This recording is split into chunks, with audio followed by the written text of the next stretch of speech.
All right. Well, ladies and gentlemen, boys and girls. Yes, Atlanta Falcon Nation here on Monday. Cooler talk with Kstylz.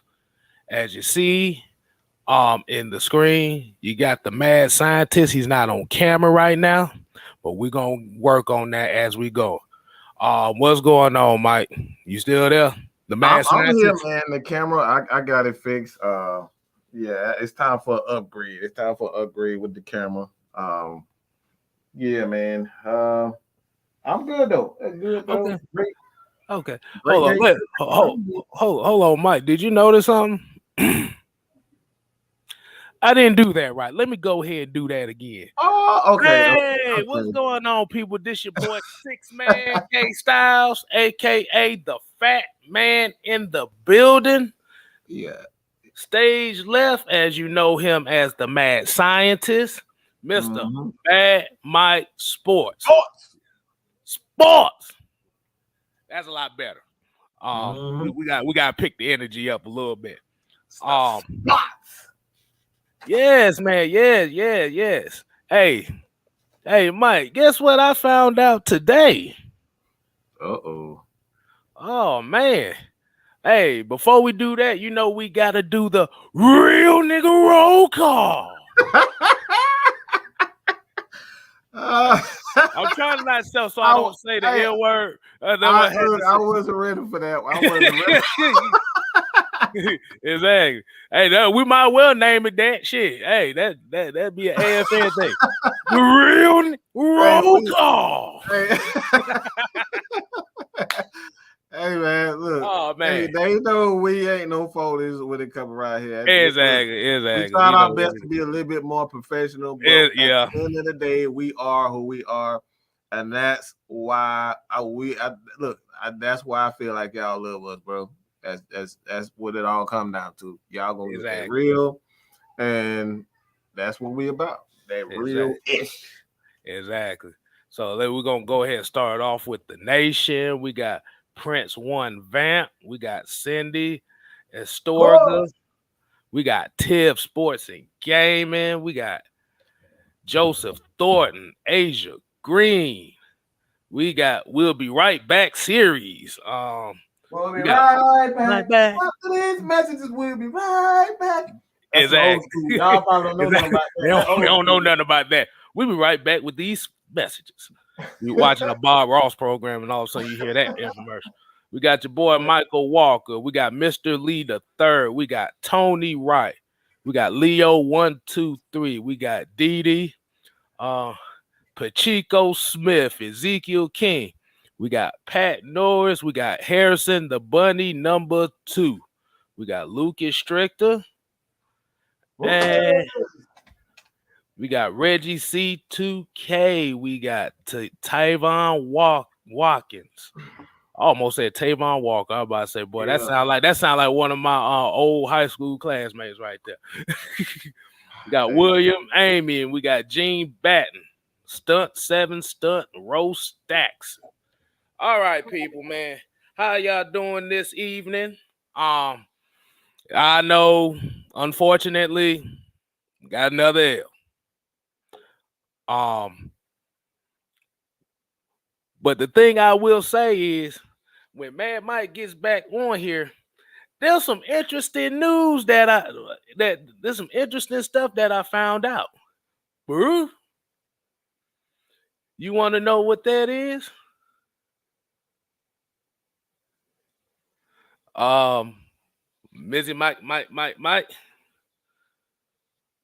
You muted. We can't hear you. I can barely hear you. But basically, this 0-2 start has been very, very interesting because now the way that it looks like your boys AFN may be the only guys that ain't threw down the white flag yet. Oh, we're not there? Oh, wow.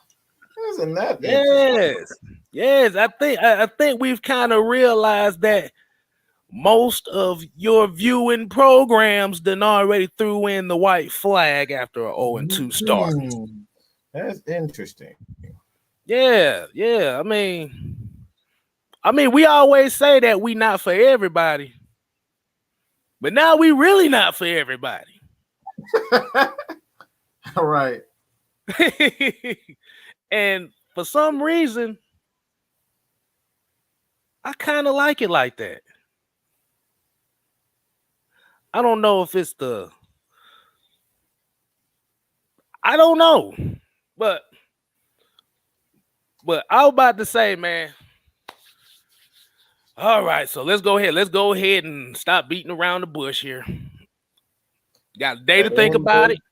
We got a day to think about it. We got a chance to kind of rewatch a couple things and see what we saw. Mike, let me go ahead and no, we're not happy that we're losing. But the thing about it is, as a fan, your true fandom is determined when the team is down. And the team has been down for 4 years. Can I put a little Kstylz spin to it? Yeah, go ahead. I want to put a Kstylz spin to it by asking. Hold on. I got to ask you guys a question.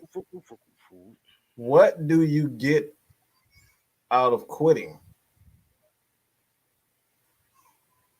It's really that simple. What do you win? Do you win a Super Bowl ring for quitting? Do you win a quitting ring? Do you win $500 for quitting? Do you get a new girlfriend? Do you get a new boyfriend? Do you get a new puppy? Do you get a dog? What do you get? Like, what do you get out of quitting? Because I don't see the benefit of quitting. I see a benefit of being a fan is that I'm always going to have my team. I still get to watch there's a benefit of being a great loyal fan. I can still get to enjoy my Sunday, my Saturday, my Thursday, my Monday by being a fan. But when you quit, you don't get anything. You just get to sit there angry in your corner, pouting like the little girl. When Undertaker, the little girl got it wasn't the Undertaker. It may have been Randy Orton or something. When the little girl was in the pose, they took the snapshot and she was just looking like this. Oh, you talking about the Miz? Yeah, the Miz. Yeah. It's like that's what you win. That's probably what you mean. You get to get on a meme, right? With your pouty face. That's what you get for quitting. So I don't understand what are you gaining from quitting. So and let me know what you get. Let me know what you get for quitting. And let me before we get to the topic, let me also throw another question in there. By having that mindset, do you deserve a winner? Do you deserve a winning team? If this little stretch and this 0-2 start has drove everybody insane, and it's literally, and when I say literally split, I ain't even gonna say split the fan base, it literally disintegrated the fan base. It's only 6 of us, it's only 6% of us left now.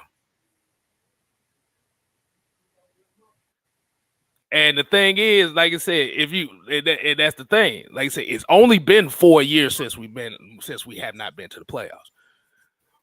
We could have a drought. We could have had a drought where it could have been 15, 20 years as Buffalo. As Cleveland. They went through 10 years without it. Hey, Dallas won 20 years before the 90s without winning anything. They won about 20 years before. So Dallas right. Exactly. So the thing is, we can't use the well, I've been a fan since such and such. I deserve to see a winning product out there. But don't think that you're the only one that matters. Everybody else out here has suffered. And this is the stuff that we try to say. But when you don't feed into the negative narrative, people going to try to shut you down because you're not into that negative narrative. But let's get back to what we talking about. We done rambled on enough about that. But Mike, what did you see from this game? And I asked the people here in the chat, What did y'all see in this game that makes you optimistic against the Giants? I saw players, the defensive line winning their one-on-ones. I saw the defensive players outside of Grady Jarrett winning their one-on-ones. Grady Jarrett gonna always win. But the more that you see guys like Tutu, um, Dante Fowler had an amazing game. That dude was a wrecking. Like that dude was. Oof, he was off the damn chain. I gotta show Fowler some love. That dude was a one man wrecking crew. Him and Right. Grady were absolutely eating that offensive line up, and that's how he Okay. ended up getting back into the game. Um, I saw Marlon Davidson. So like that's what I saw. I saw guys finally winning the one on ones because we know Grady gonna get those doubles. Sometimes he gonna get triple team. Triple team. It's two guards and a uh, depending on where he is, it could be a tight end or it could be a running back that's gonna chip him. Make sure Grady don't get there. So sometimes he does get triple team. So like outside of that, like uh defensive line winning one on ones, and I saw adjustments. Adjustments. The Falcons getting 8 alive in the first half. They allowed like 250 yards in the first half, something like that. In Yeah, the it was first about half. two. Yeah, about 240, 250. It was about that, about around that Mhm. range. And he told Dean Pease made the necessary adjustment that you didn't hear Gronkowski's name all fourth quarter, pretty much all the second half. He may play here and there, but like Right. that's what we're talking about. Adjustments. They got back into the game. And like I said, freak freak things happen in football. You're gonna have somebody trip over a line and they're gonna fumble. I'm saying like goofy stuff like that. That happens. Tip passes where you get interceptions. It happened to Tom Brady just the previous week. Leonard Fournette dropped like he dropped the pass and the ball and got intercepted. Those things happen in football. So I'm Okay. proud of what this team look. I'm proud of it. We seeing the necessary adjustments. Okay. We're gonna get into this $9.99 super Ah, chat. Gene Batten, appreciate the 990, man. And like I said, we appreciate everybody here watching. Like we always say, we are not for everybody. Um, if if the narratives that we speak about Falcons is not to your liking, you got a whole bunch of other content creators that's out here that could feed into whatever you want to see fed. But before I get to what I do, I'm about to say we ain't done this. We ain't did this yesterday. So let's go ahead and get into some of these comments because Yes, sir. Yes, yeah, yes. yeah. Like I said, we still in the Oh, heat. let's give a shout out to John Sanders for the $2 Cash app. donation to the channel. We totally appreciate everybody. If you just feel the need to whatever it is, everything goes into um really help build this channel to where we need because Falcons fan, like we seeing it right now. We need a positive place for Atlanta Falcons content. It's gonna give you Right, guys the absolute truth. So right. donations help in that matter, so we can, like help support guys like Twisted Tea, you know, Mhm. Kstylz, like help them become better, invest in them to help them become better content creators. So every little bit, it don't matter if you got 50 cent, man. 50 cent helps. All right. So Yeah. we totally appreciate it. So John Saunders, thank you for the donation, $2 donation. Last night I apologize I couldn't get it, but it was just so many it was so many comments. It was just so hard to get. So that's why we like to do, Yeah. the Q&A during the week because it's so difficult on the post Yeah. game because everybody most go high Emo- doing it. So yeah. Emotionally gone. Everybody ready to damn snap after a loss like that. But Right. yeah, like I said, people was naming teams. Like I said, Dallas was a team like that. They didn't win a playoff game before 2012. Said Mhm. 1995. Like you said, Daniel N said Detroit. That shit, Detroit still looking for their damn first Super Bowl. And they've been around longer than we have. And as much as Philadelphia has taught, we done got all that shit from Philadelphia last week. They won their first Super Bowl in 2017. That franchise is almost 100 years old. 100 years old. Oh, it's another thing too I want to get on too. But yeah, like I said, William Amy, he said Cordero should start running back too. Then we're gonna get into that as well. We're gonna start getting into intricacies as far as what we need to see. But it's gonna tie into the heavy hitters tomorrow as well. But we just focusing on this game. Tony Wright says this is why I literally hate Dallas Cowboys, because their fan base, they act like they have a right to win and they have a right to be successful. Don't that sound familiar? That sounds familiar. Like you got a right to win. Yeah, for a franchise that ain't got shit, we damn sure act like we deserve shit. Game don't work like that, bro. Jamal Grant said pressure and Cordell needs more touches. Prince One Vamp says our weak link is our secondary. We need someone who's going to be a dog and win their one-on-ones. I can see that. Prove It came in here. He said we prove we can run and we can pass when protected. Definitely. But like I said, these are like little nuances that if we can see it, like I said, it's not hard to find. AJ Terrell, we don't know what is, like I said, if he's in concussion protocol, 9 times out of 10, he probably would not play. But we don't know if they change certain rules. We ain't gonna know until really that Friday. Well, I don't know if they made it. What was it like? Did they make an official statement on? Because I haven't seen anything from them that said that he's in concussion protocol. Right. Yeah. Hold on. I like this comment right here. Woo! Falcon fans believe they deserve a Super Bowl, but only support the team through the good. That's not a fandom. That's not a fan. Y'all might think so, but we know what fans do. Fans don't switch up. That's a sack chaser. That's what that is. But we got it's an Amber Rose. That's what that is. Amber Rose. Brittany Reiner. That's all that is. But we got a $5. Holla from GD. He said, good conversation, gents. I really think the Falcons should play this season for draft picks. They are still a few seasons away from being competitive. I wouldn't say a few seasons. It's just more so of making the plays when necessary, both offensively, defensively. Well, defensively, we've seen a little bit more as far as making those crucial stops, but it's going to be depending on how this offense is going to have to step up just a little bit more.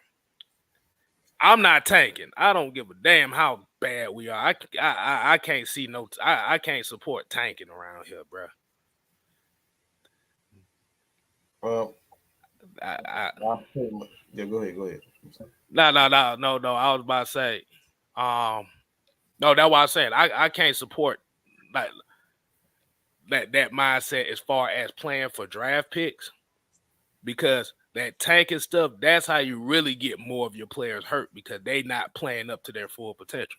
Like even if their full potential is not great, you would rather them play. Because like I said, football is such a game that one play changes your whole entire season.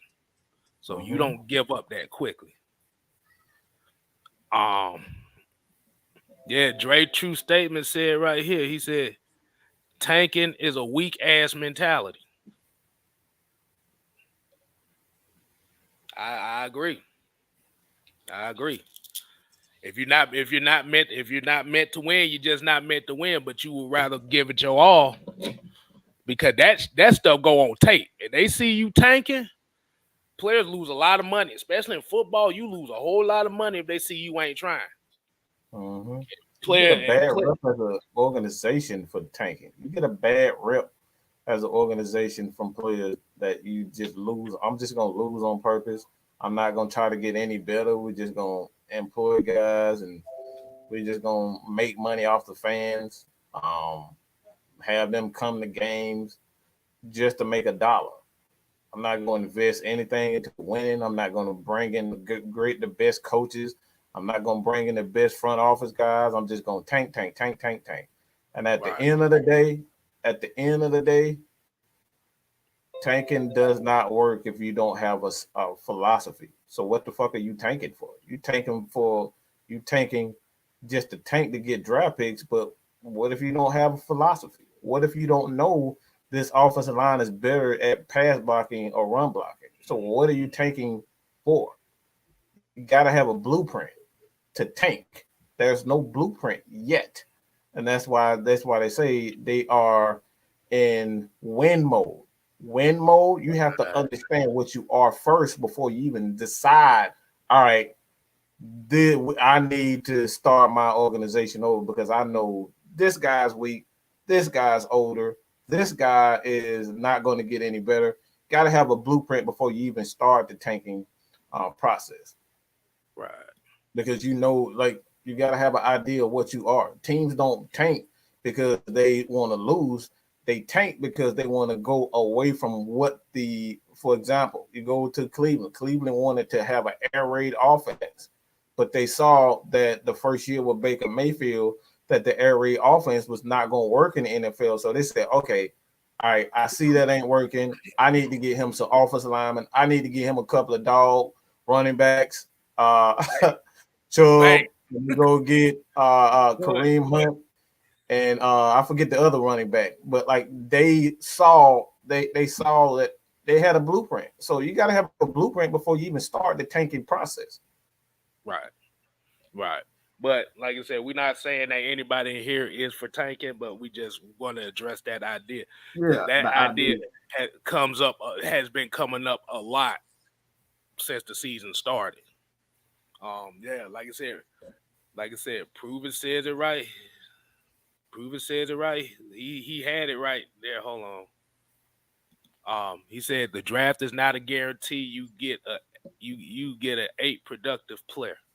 Like I said, you never know. Like I said, it's all on scheme. Mrs. Kstylz came in here, said Falcons had a great. Yes. She said we had a great burst in the second half, but we had to control those penalties. And when the Buccaneers had us backed into the 5-yard line, it's like all our momentum shifted back down. Hey, that's 100 right there. She see my face when we're watching the game. She know how I know. I say I see that momentum gone. It's like, oh, here we go. But I tell you, but I'm gonna get to what I'm gonna say about what I saw from here is, we're not even gonna call this a moral victory because you still lost. But the main thing I had wanted to see was I wanted to see where these players mentally were at as far as going into this game. Now, like I said, not even just the players, but the coaches, because everybody's under fire right now. Is it okay, Marquise? I want to address this. I want to address this because I don't know how many people like we got to understand that there was one important event that happened. And I just don't understand why people just don't understand. They don't understand. But the Falcons, he didn't have like blind loyalty to these guys. He had no choice. The Falcons needed a new place. That new place is the Benz. The Benz was very important to the city of Atlanta. It helped create a lot of jobs. Right. A lot of business. It was able to bring in championships, the national championships, the soccer championship. So it brought in a lot of money to the city. So don't forget, I'm about to say, don't forget the World Cup in the next the 4 or 5, World Cup, next few years. So this was very important for the city to bring in more money so Arthur Blank can invest in the team. These are very important things. So you guys think, oh, he had undying loyalty to them. No, he had a bigger picture. He was thinking, look, if I invest in this city, then I'm gonna be able to make the money that I need to invest into the team, and then bring in the coaches like a Arthur, bring in the coaches like a Dean Pease. So it's a process. You know what I'm saying? It's a process, and what he did, Rich McKay, who really runs everything. It's not the general manager. I don't know how many times I'm gonna say that. General manager is responsible for putting out the game plan for what the team president is the guy who really running everything. He is the messenger for the team president. So what you're seeing, all the moves that we've seen, even getting to the Super Bowl, that was Rich McKay's vision. 2008, bringing in Matt Ryan, that was Rich McKay's vision. This wasn't Thomas Dimitrov. So when he's not there to oversee football operations, then we got guys like Thomas Dimitrov taking advantage of that situation, and because he's handling business, trying to get the permits to build it. I mean, a lot Atlanta Falcons fans know what we're talking about, trying to get the churches to sell their thing. Like Rich McKay had to handle things like that type of stuff. So these are the small things that you don't see that affect the team in certain ways. It's like he didn't turn a blind eye. So I wanted to clear that up. Right. We're going to give the shout out to the new member. Sharika came in as the new member. Pick up the pieces. Appreciate you becoming a new member. We definitely appreciate it, and we appreciate it. And we gonna say it again. We appreciate everybody that tunes in here as well, regardless. But I wanna hit this comment up because this is one of my peoples. He's a 49er fan. Look what he just said. It's 2 games. Right. Anything can happen from now to the end of the season. So, right. So that, but like I said, this is to all the others. Calm down. Like I said, it's 2 games. This ain't 7 games. Then we got an issue. 2. But we don't sleep on we not sleeping on the Giants for nothing, because we know they got a damn good team as well. But yeah, but what I like was I just wanted to see the bounce back. And Cordero, like I said, Cordero Patterson is emerging as I just got to see it. If I see it the next game as well, I'm gonna say Cordero Patterson might emerge as the X factor for this offense right now. This is what we was talking about as far as having a guy that could line up anywhere and you don't know, and it is not telling the defense anything. Like I said, that one flanker screen they ran with him that went for like 10 to 12 yards.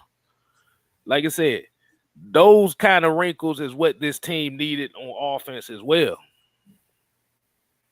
Hey, like I said, appreciate the love, man. Like I said, we try to do this for y'all, and we do it every week. And like I said, 16-0, 0-16, 0-2, 2-0. At the end of the day, y'all finna get us.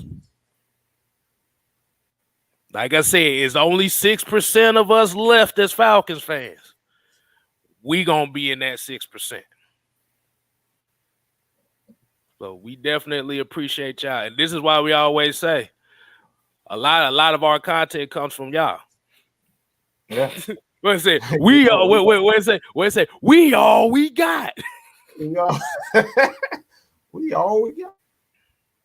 So, CMB. yeah. That probably went over so many people here. Y'all got to know about that New Jack City, bro. Like, come on, bro. Everybody that know New Jack City. CMB. We all we got. Exactly. But yeah, Cordell Patterson, like I said, if like Kyle Pitts and Cordell Patterson are really going to be the anchors of this offense as far as the way that they're going to use them. I definitely wish they would use Hayden Hurst a little bit more, but you can kind of see they're trying to feel Kyle Pitts into the offense. Right.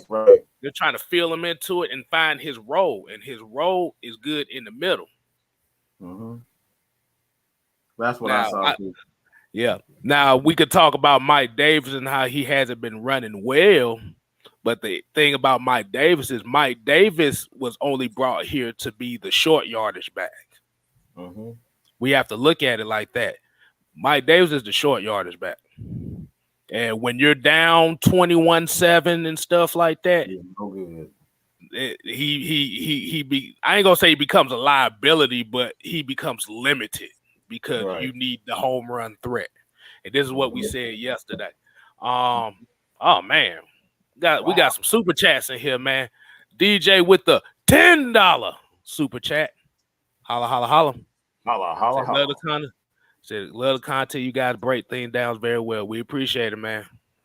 We try, man. We ain't expert, but we getting better. We ain't like we always say. We are not ESPN. We do not have the pedigree of being experts.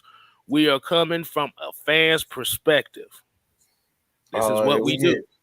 Then we get Gene. We're gonna hit them. We're gonna hit them all. We're gonna hit them all. We're gonna hit them all. And then we got Jarvis Williams with the $4.99. Holla, holla, holla. I appreciate all the content. ESPN and NFL Network.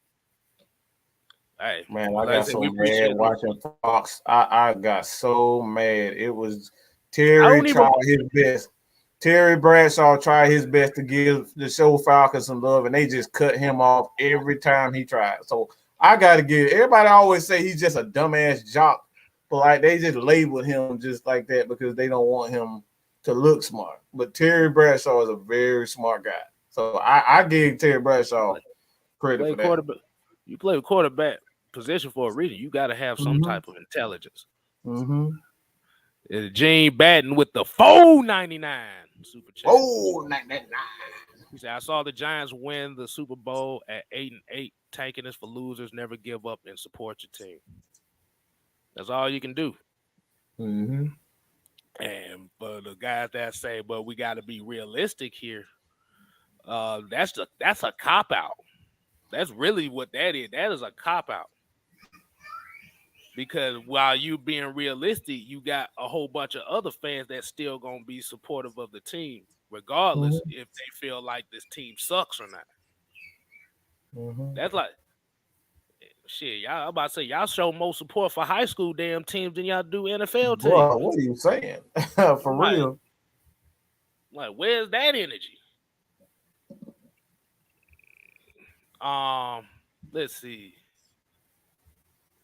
Let's see. Yeah, Anwar Hill said, Patterson was the biggest bright spot so far. Yeah. Like I said, it's just gonna have to come down to now we're gonna have to make the key plays in the intricate moments offensively, which will come with time. Mm-hmm. This is what it's all about. It comes with time. But yeah, outside of that, I gotta address something else too, and this is another aspect that nobody talks about. Mm-hmm. And I said it last night, but I want to get a better saying it because there's no emotion involved in it. But special teams, bro, I'm telling y'all, y'all gotta love it. Special teams let us down too. as well. This is what we talk about: 3 phases of the game. So don't think your punter means nothing to your team. Your punter means nothing to your team if your punter's doing his job. When the punter ain't doing his job, now you see the importance of a punter. Mm-hmm. Kickers, return men. You got to focus on everything. See, we get caught up in this limelight of, well, we're looking at this one side of the ball and that's it, but we ignore this part right here that looks insignificant but plays a big part in the game.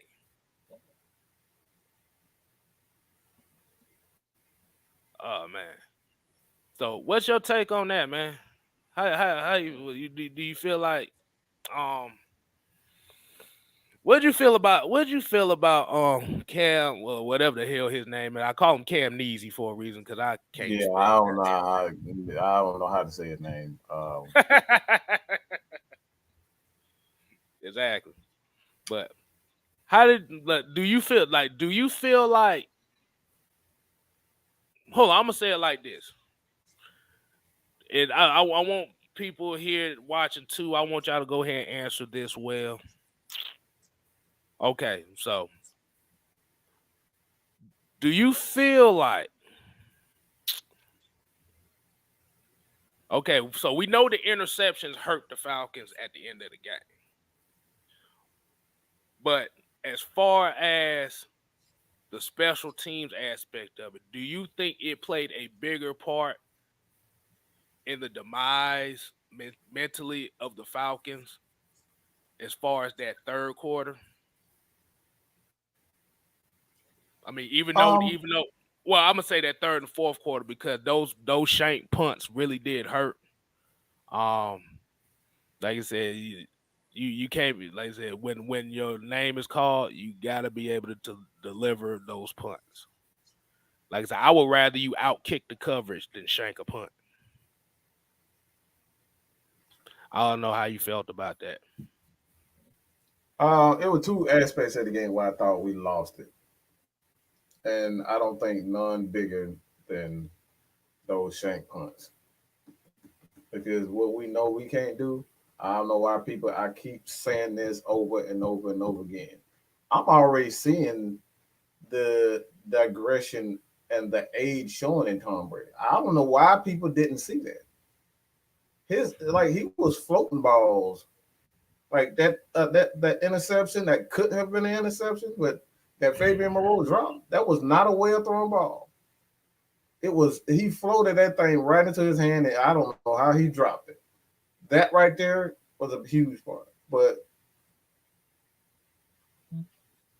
having those shank punts, you can't give Tom Brady second chances. Not even just Tom Brady. You can't give any team second and third chances. You can't give them the ball on the 30-yard line and then expect your defense to get you out of those holes. Right. So we can say that, those fluke, like I said, they're a fluke, but it happens. That happens in football. These players are well trained. They are the best of the best. Let's just be honest. If you're in the NFL, you're the best of the best. No matter if you're even the second or third guy, you're still the best of the best that's coming out of college. So these guys have some sort of skill. But though you cannot give them damn Tom Brady and the Bucs short fields on the 40-yard line, 30-yard line, starting at their 30-yard line. You gotta it wasn't even that they started on their own 30, 40-yard line. They was literally starting on our 40-yard line. Oh yeah, on my 40. Yeah, that's what I meant. Yeah. But we starting in our own territory. That's terrible. That right there, if any one thing killed this, that killed all the momentum because the Falcons defensive line were getting at the Tom Brady. Your boy Grady Jarrett and Dante Fowler, they were doing their damn thing. Dante Fowler was in his grill. So we got to give Dante Fowler a shout out. Everybody's like, we need to see what he could do. I've never had when I look. I'm gonna tell y'all one thing. Y'all better go look. Follow Chuck Smith on Twitter. Tell him Mad Mike sent you. When Chuck Smith says this guy is a great pass rusher, you better believe him. I said it all along. I'm not worried about it. As long as Dante Fowler is, if he's healthy, he's going to find a way to get to the quarterback because he's that good. But it's all about health, and we need to preserve him. So that's why I think we need to get Ogum Deji back in that rotation so we can kind of save Fowler for the fourth quarter. We don't need to be playing him so much early in games, and obviously that goes into the offense controlling the clock. And what even what Jew was stating last night is the problem isn't the offense. It's just we're not getting any leads. We don't have any leads. Before we get in the second and third, fourth quarter, we don't have a lead. So they playing down. And the way Arthur Smith's offense is designed isn't to be an air raid or super aggressive. It's to churn the clock, keep the clock running so you can get the defense and they can be aggressive. The aggression is supposed to be on the defense side of the ball. The aggression is not supposed to be on the offense side of the ball. This is what we're talking about. The Falcons had it backwards all these years. The offense was super aggressive and the damn defense was super lax. You know what I'm saying? So, like, that's the difference, man. Okay. Yeah, I definitely kind of I see that because like I said, it's ball control. It's predicated on play action. Like I said, you want to run the ball. Um, well, let me take that back. Run the damn ball. That's what you want to do. That's what this offense is going to be predicated on. Biggest difference is you don't have that alpha one lead back. So you got to work with house money with what you got, and now you have to implement different things with these running backs. So and that's where the difference is in the offenses, where you had Derrick Henry and then what we have now. Derrick Henry can run 35, 40 times a game. That's his thing. We don't have running backs like that, so we have to adjust, and that's what they do. That's why you see more Cordero Patterson doing more gadget stuff with him. That's why you really haven't seen Mike Davis like that. And I know a lot of people still waiting on Wayne Gallman to come in. It just gonna depends on the matchup. It's just gonna depend on how comfortable that he gonna feel this upcoming week because we might see more Wayne Gallman this week, and we might see Mike Pennell Jr. That's another aspect that we haven't talked about as far as what his impact can be for this defense because you talking about a guy that's 6'4", 330 pounds. We haven't seen, like I said, last time you've seen a defensive lineman like that play for the Falcons, it was two of them, and that was Dontari Poe and Rashid Hageman. You need that. You need that girth. You need that big body up there to help that defense because these linebackers are small. You got to have the big boys in front of them that can occupy those linemen so they can roam free. And that's how Deion got that one sack in this game too. They occupied all the blockers. He just ran free through, and just got the sack. It's a team effort. Pass rushing and getting sacks is a team effort. It's never to get one particular guy. It's like that's not how Dean Pease even thinks. He thinks we got to pass rush. We got to pass rush as a whole. Okay, so we got Sharika Richter says that I was told Matt Ryan is holding this offense back. I disagree, but what do y'all think? Do I feel like he's holding his offense back? We haven't seen enough of it. I don't think he's holding it back.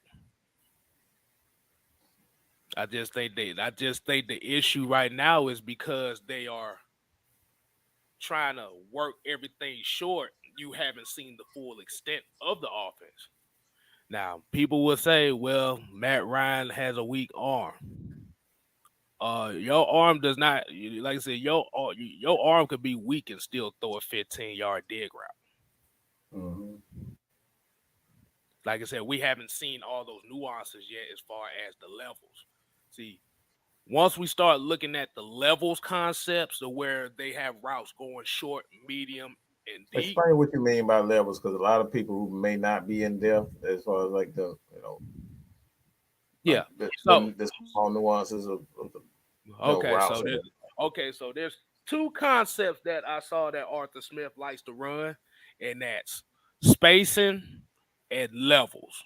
Now, when we're talking about levels, we're talking about routes that hit the short, which is 5 yards or less, the medium, which is about 7 yards, and then you have routes going 10 plus. Because once you get right around the safeties, which they play in about 10, 12 yards, well, they play about 15 yards from the line of script, that's considered the deep ball. Like I said,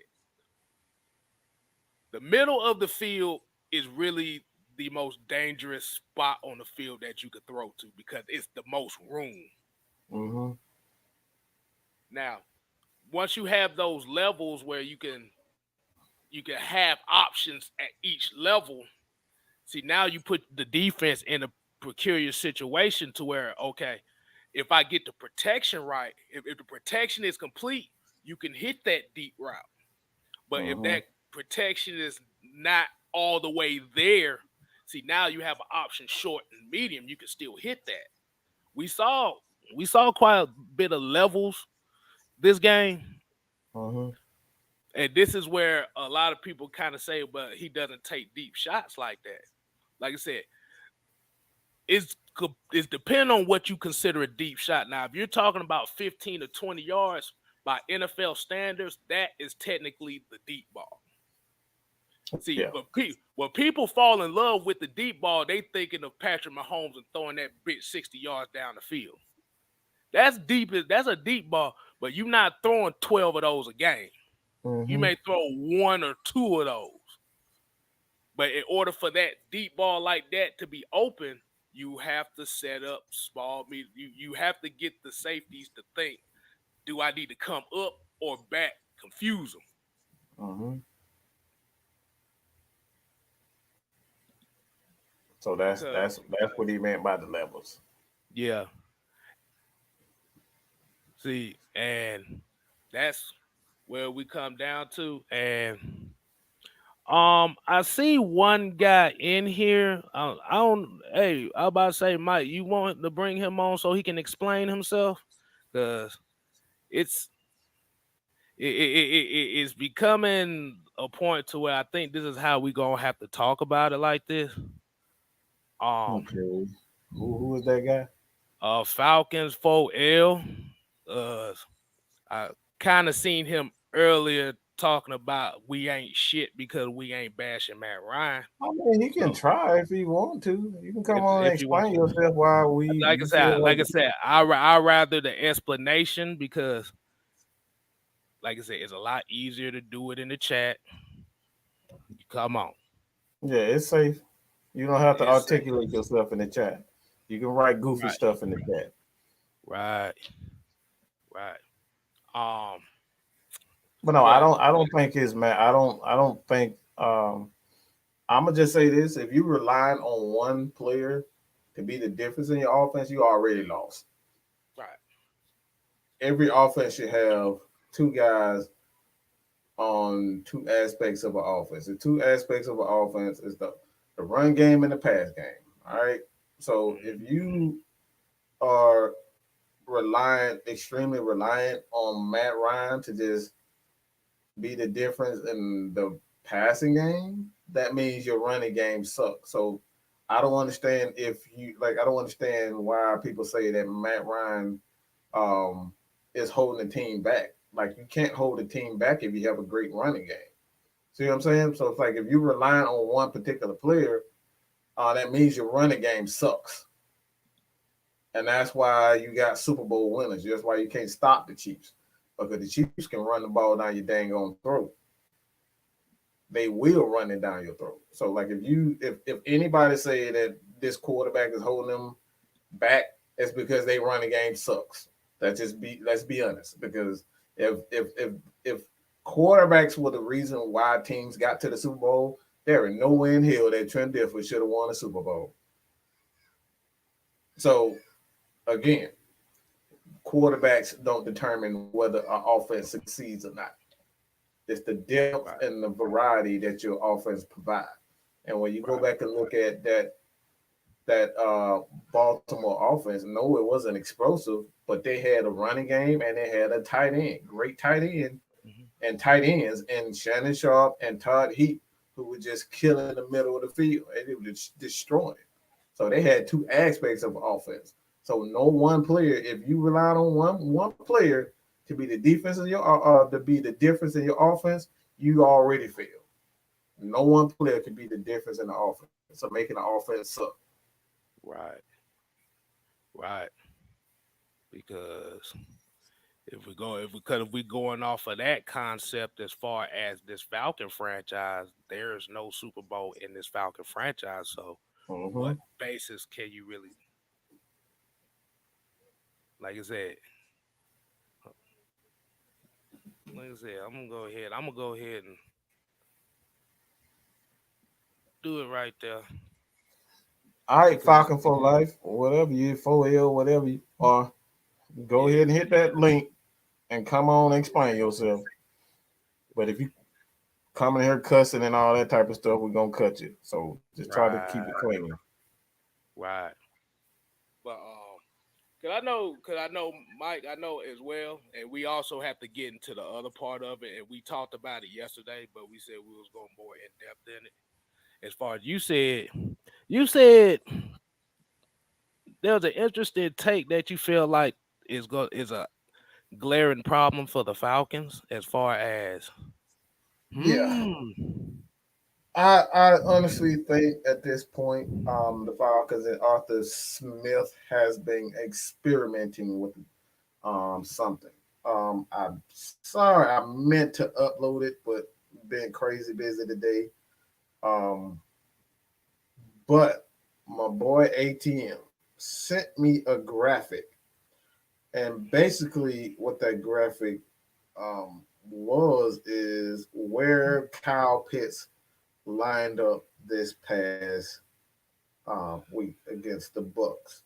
The interesting thing about that is that he lined up as a wide receiver. Why would I say that? Why would I focus on that? Why did I say yesterday that Russell Gage is becoming a problem? The Falcons wide receivers are becoming a problem. They're not getting open.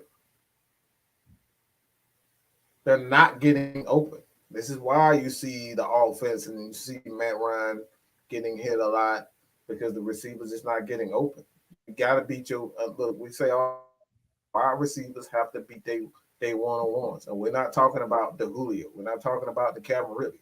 Calvin Ridley is going to be fine, but even Calvin Ridley at this point, he got to show that he can make those tough catches. But it's not so much Calvin Ridley. It's Russell Gage. Russell Gage has to show us that he can consistently get open. He got to show that he consistently get open. So as far as that concerned, I think at some point the Falcons are definitely going to need a and this is going to be unpopular. Um, they're either going to take the best wide receiver coming into this draft, or they're going to take the best defensive, not defensive lineman, but I think the Falcons they're going to take the best tight end. okay. Um, but they need to address the wide receiver position because these guys are not getting open. Okay. All right, so we got a couple people here, and like I said, this probably gonna be like the last little thing we do tonight because Mm-hmm. we got Monday Night Football, and I know y'all ready to Monday see Night that game. Football. So we're gonna bring both of you in. Both of y'all ready? Michael, William. Wait a minute. Did I just freeze up? Did you? See, you see that stream. You see the stream y'all did to me again. What the hell? I don't Wow. know what the hell is going on with this, but y'all both ready down there, man. Thumbs up. All right. Okay. Okay. Well, What is going on, fellas? How are we doing this Oh, this evening? ain't Michael B. Jordan, nigga. This ain't Michael B. Jordan. Oh my, nah. All right. I'm just checking. What's Oh, going on, well, fellas? nothing, man. I'm opposite of most fans right now. I really like the way the Falcons played yesterday. It was not the outcome that we wanted, but I think the way that they played to battle back after a game started where they could have been honestly blown out, for them to come in and then battle back like that to make it a 3-point game, and that was I was very inspired. But the punter was what really hurt us. Because after, you got to remember that the Bucs punted, we was forced to punt, and then he shanked the punt and put them at the 35-yard line. So you can't give Brady a short field like that and expect them to not score. So that's for me, what turned the game. But when they punted to us, they put us at the 3-yard line. So yeah, they nailed it in the because I believe it was Avery Williams. Yeah, who kind of I think it was Avery Williams. So yeah, that really hurt us. yeah, Okay. yeah. So with it, so like I said, outside of that, do you feel like there was a player that stepped up this game that you would like to see more of next week? Well, this upcoming week against the Giants. Well, Fowler, man, he played like a man with his hair on fire. So if we can keep that same energy, I really believe out of the next 4 games, I think we have the Giants, the Jets, the Dolphins, and the Jaguars.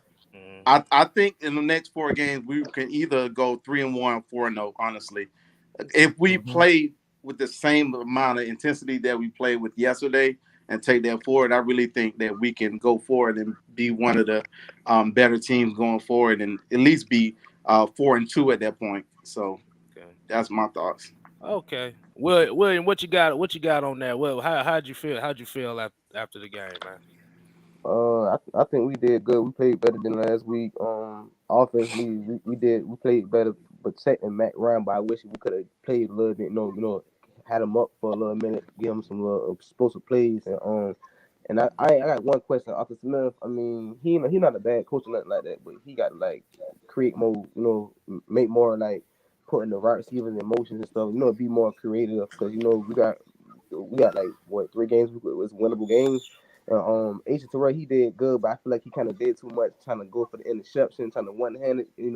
I wish he could have just stayed his ground a little bit, trying to see if Isaiah Oliver could have got the ball instead of him. But he didn't see Oliver coming across though.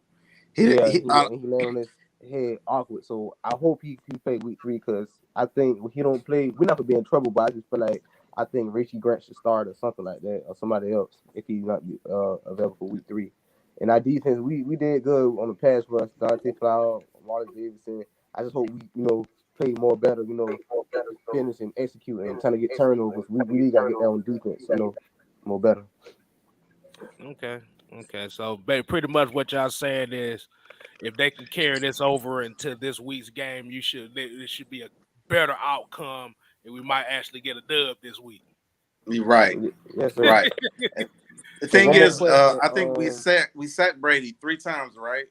Right. But we hurried him and stuff like that more than that. And I actually went back and looked at it. Grady was in the backfield all game. He didn't get any stats on as far as sacks or anything, but he was in a backfield a lot. Okay. So we expect that from Grady. That's what Grady does. And that's why I said earlier, they got to win their one-on-ones. And I saw Fowler winning his one-on-ones. Marlon Davidson, they were winning one-on-ones. So that's what he's creating. That's why I say when we look at Dean Pease, I already see the difference in what he's doing. He's setting these guys up for their one-on-one opportunities. So they better go to the school of Chuck Smith or something. Because we're gonna need them to goddamn win. We're gonna need them to win the one-on-ones. It should be in their contract that they go as a pass rusher. If you come to the Falcons to go see Chuck Smith, it ought to be a sin if you are a pass rusher in Atlanta and you don't go see Chuck Smith. Man, please. If I'm a pass rusher in general, I'm going to Chuck Smith. I don't care where I would right. I'm going to him. Like I said, the pedigree is there. Aaron Donald, Von Miller, Dante Fowler, Brian Burns. You got all these guys that TJ Very Watt, own Grady Jarrett. Grady Jarrett, JJ Watt. Like I said, the Marcus Ware. Like I said, you got these pass rushers that done it. I'll be going to him first. Yeah. Exactly. And Shannon Sharp was saying that we on the Falcons is pitiful. How dare he say that as mouth? We played a good game. We just had 3 turnovers. We should Matt Ryan should have just did a more better decision. Let me tell y'all something about it. Go ahead. No, let me say this. Like I said, it's us against the world, bro. It is. But like I said, and that's how it needs to be. Like I said, I ain't gonna diss Shannon Sharp too bad. Man, fuck with Shannon. I ain't gonna diss him too bad. But the only thing I will say is it comes off as biased because the whole Julio thing and how it all got out. You were the center of that. So yeah. I'm gonna tell you this. I'm gonna tell you this. I don't give a damn about no Shannon. I don't give a fuck how popular he is. I like Shannon, but he full of absolute crap. All right, that bullshit ass quarterback you had thrown to your ass. You should know what the fuck a good quarterback and what a good team does for your players. So like this the crap that I be talking about. You had Trent fucking Dilfer throwing you the damn ball, and Joe. I don't know who else was the quarterback. Kyle Bowler. Like, shut your ass up. That was what? No, it was it? No, it wasn't Elvis Gerback. Elvis Gerback. It may have been. I know he sucked. That's all. Look, that's all I know. He sucked. They suck. So you want to sit up here and talk about quarterbacks and the team that you benefited for great running game. You benefited from a good offensive line, Mark Sterling and all those guys up front. You know what a great team does, and this is the hypocrisy that I'm talking about. It's a bully culture in the media. They see the weakest link, and right now it's easy to pick on the Atlanta Falcons. Go, they blew a 28-3 lead. Ha ha ha! Yeah. Everybody doing that. So it's just a bully culture in the media that I absolutely hate. Yeah, I got a Kstylz style question for y'all.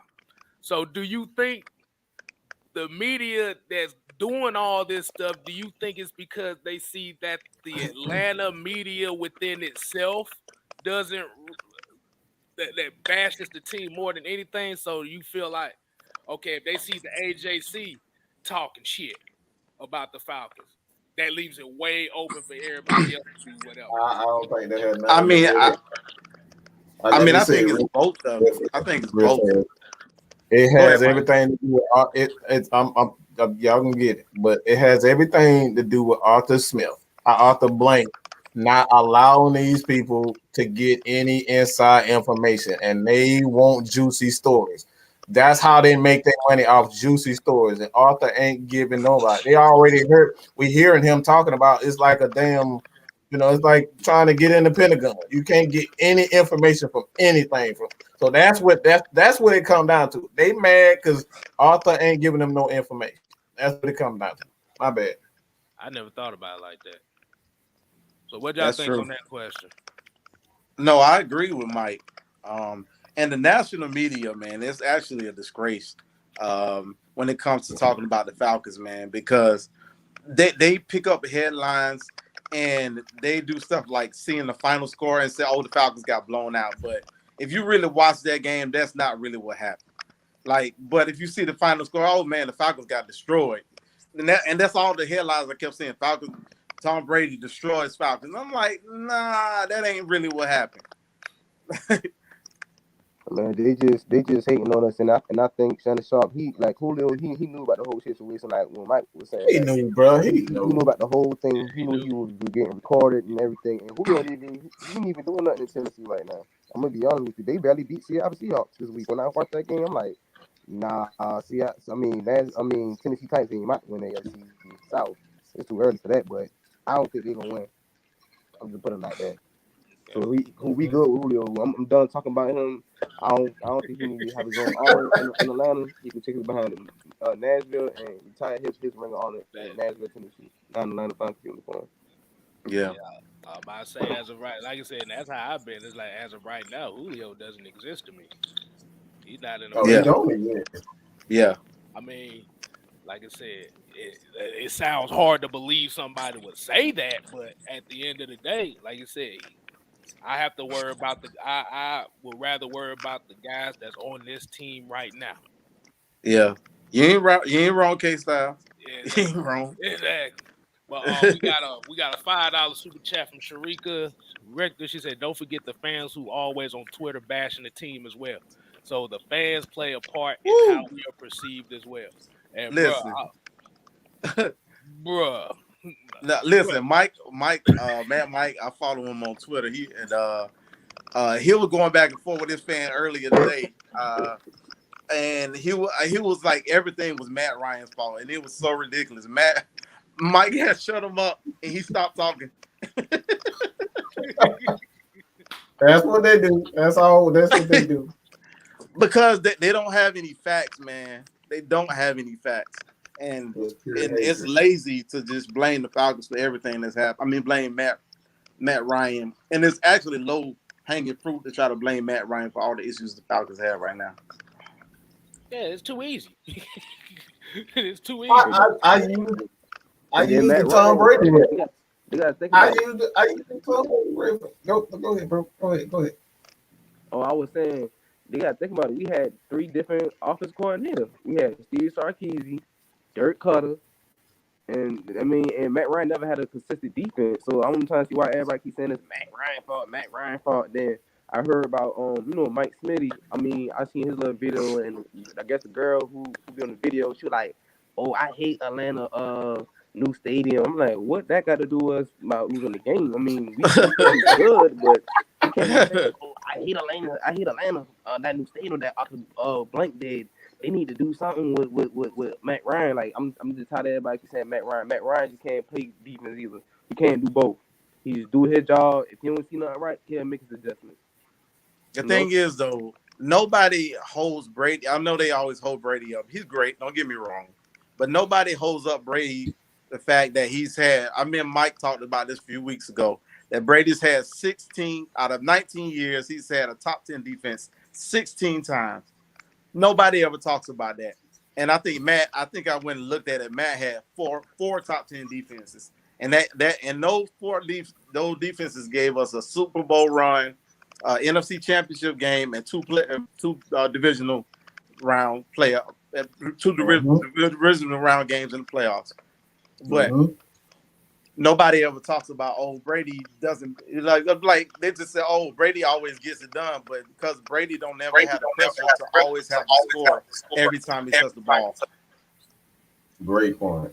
And one more thing, and Brady's defense always be carrying them too. Also, so everybody so think it's Tom Brady do it by himself. No, you gotta have a defense, and special teams with all 3 phases. Facts. And he has, and has also benefited of the greatest coach of this generation. So, yeah, I'll be honest with you. When he's not cheating, let's throw that one in there too. Yeah, to be honest with you, I don't think Tampa Bay Buccaneers about to repeat. I think they might, go to the playoffs, and if they see LA Browns or Seattle Seahawks, they're gonna lose. It's funny that you say. It's funny that you say that, because I was just talking to Kstylz and Jew last night, and I said every time a top team plays the Atlanta Falcons always exploit something and they go on a losing streak. Watch it. Watch the Bucs and see what they do the next couple of games. You see, they're trying to sign Richard Sherman. Yeah, they are. Are you serious? I seen on the NFL Network. I don't think he signed a deal yet. They said he reached out to Richard Sherman, but I don't think he got the deal done. But if they do get Richard Sherman, ain't gonna make no difference. I mean, he's slow too. He burnt out. He had torn ACLs. I mean, Richard Sherman out of his prime. So ACL, Achilles. Look, that man. Look. But on that note, man, we gonna win these 4 games. I our defense played better, get turned up. Eric Harris got to step up. Isaiah Oliver, everybody else on the corners and safety got to step up and stop the big explosive plays. So we got Sterling Sharp and we got to shut down the running game. Once we do them 3 days, shut the running down game and stop the explosive plays and get off of the ball, we got a chance to beat the Giants this week. So that's my 3 keys to victory. Hey man, shoot. At the end of the day, we just gotta make them. We gotta make the plays when they need to be made. Definitely, because I don't trust Daniel Jones defense. I don't think that's happening. Exactly. On the quarterback read option, we ain't might let him do that. Deion Jones coming and 4-year-old Louis coming. So yeah, we be coming with them blitzes and something, switch it up, zone blitz, or play man to man, switch it up. Exactly.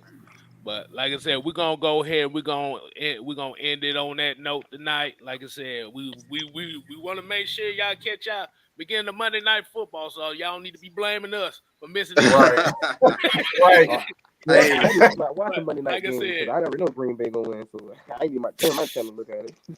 Hey, Kstylz, man, Mike, man, I appreciate y'all everything that y'all do with the show because y'all always bring the real. It's other shows that do the Falcons talk, but they don't bring the real. So I always listen to you. I know I'll show some love to Miss Maggie and Jew.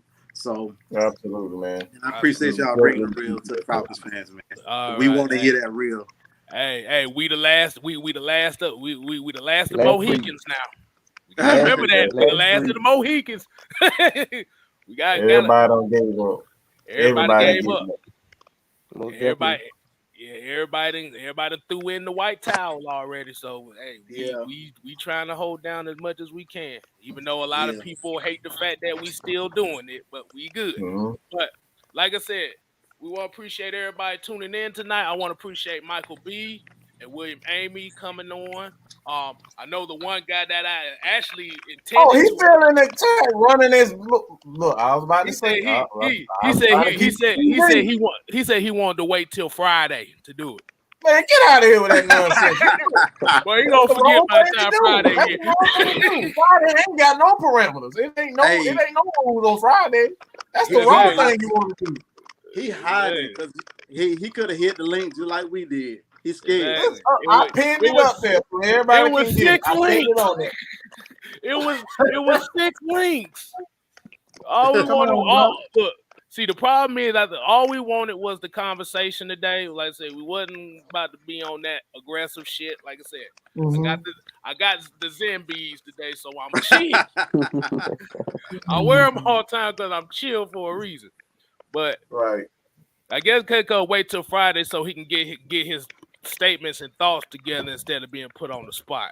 Yeah, you don't need about a week to pull up some bullshit. That's all that is. You need a whole week. Hey, one more thing. I'm gonna make sure I tune in to Mike to watch Mike rip it to shreds in 2 seconds.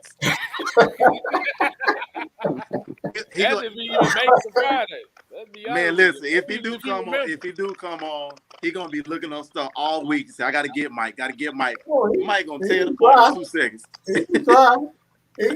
Look, I don't hit every stat when it comes down to the Falcons. You can't fool with nothing with the Falcons. I know the history. Kstylz, us, we know the history of the Falcons organization and probably everybody else's organization too. So don't try us like that. Right. At the end of the day, we appreciate it, man. We appreciate everything, man. Like I said, once again, let me say, William, Amy, Michael B, appreciate you tuning in with us. Appreciate y'all inviting me on. Like I said, this is initially what we wanted kicking it with Kstylz to be as well. We might start doing this a lot more. The cooler talk, start letting people come on and express their thoughts. But make sure y'all continue to support Atlanta Falcon Nation as well as 6-Man Kstylz channel. And I know most of y'all following Mike, but still, he's on the road to 10K. We gotta get him there. I'm on the road to 500 right now. Hey, I go like his video, man. Let me say this right here. If my ass was stuck at 36 subscribers for a whole year, wasn't getting no damn progression whatsoever. All right, if I can get the 6K, there's hope for our Atlanta Falcons to turn this thing around and get us to a Super Bowl. So if I can do it, they can do it. Period. Exactly. we coming. Anything is possible.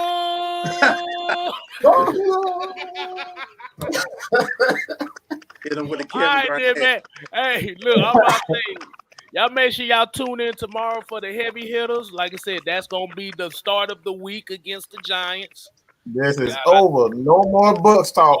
That's no it. more Bucs talk starting tomorrow. It's all Giants. Yeah. So until next time here at AFN, we ain't here to play. We here to stay. You ain't gotta go home. But you got to get the hell out of here. Man, I'm depressed now because StreamYard messed my background up. I look ridiculous as hell now. We've been tripping lately, bro. We've been tripping lately. I don't know what's been going on. I've been getting the short end of the stick when it comes to this. It's all good, though. Yesterday, mine was tripping, bro. Like my camera wouldn't connect. It was just like, I don't know what's going on with StreamYard. All right, y'all people. Y'all go ahead. Like I said, y'all hit them links up. Deuces, we out here. Deuces. I ain't gonna do it today, Mike. I ain't gonna do it today. Cause goddamn it. Deuces. Oh, 99. Look, I think we did most super. Hey, hold on. Let me go in that.